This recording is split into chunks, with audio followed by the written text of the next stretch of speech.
شفاعت کا کانسیپٹ کیا ہے اسلام میں، اور اس کا دائرۂ کار کیا ہے، اس کا مفہوم کیا ہے؟ شفاعت آئی تھنک دو ورڈ ہیں، ایک کہلاتا ہے وطر، ایک کہلاتا ہے شف،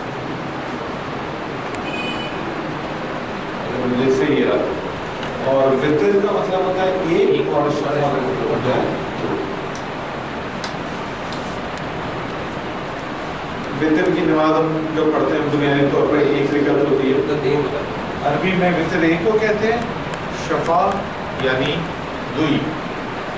بند ہو گیا، ہاں نہیں سلو بند ہو گیا۔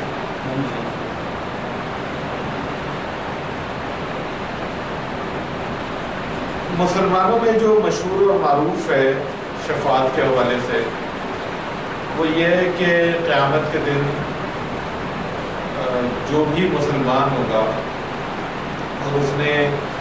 جتنے بھی گناہ کیے ہوں گے،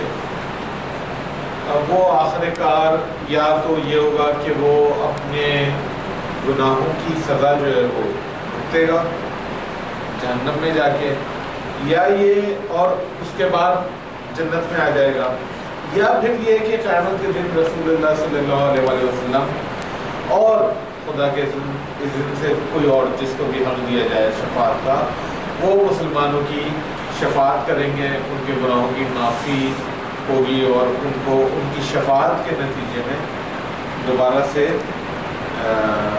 جنت میں بھیج دیا جائے گا۔ یعنی وہ دوزخ کا عذاب نہیں دیکھیں گے، بلکہ رسول اللہ صلی اللہ علیہ وآلہ وسلم کی شفاعت کے نتیجے میں، یا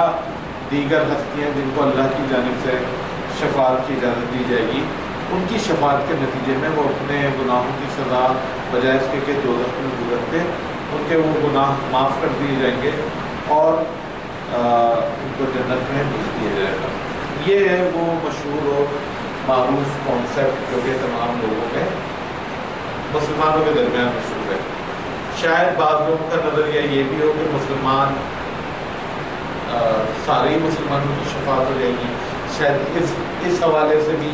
روایتیں موجود ہیں، ہر ایک کی شفاعت ہو جائے گی۔ شیعہ اثنا عشریہ کے درمیان شاید یہ مشہور ہے کہ جتنے مومنین ہیں ان سب کی شفاعت ہو جائے گی، چاہے ان کے اعمال جیسے بھی ہوں، اور اگر کوئی ولایت علی پر یقین رکھتا ہو تو اس کی ایسے ہر شخص کی شفاعت ہو جائے گی۔ اور عموماً عام مسلمانوں میں مشہور یہ کہ جس نے بھی کلمہ پڑھا ہو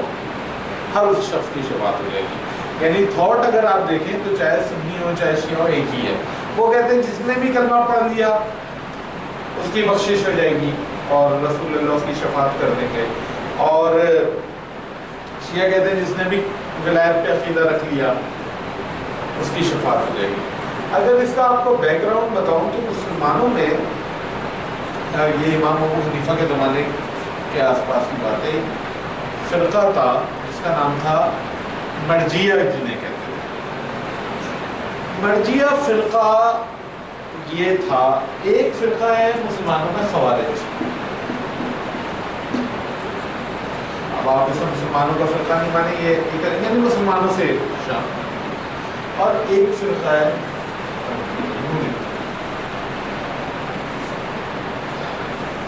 یہ بالکل ایک دوسرے کے اپوزٹ ہے۔ یہ میں نے مثال اس لیے دے رہا ہوں کہ شفاعت کی بحث سے ریلیٹڈ بات ہے۔ یہ جو خوارج ہیں ان کا عقیدہ یہ ہے کہ مسلمان ہوا کوئی بھی شخص، اس نے کلمہ پڑھا،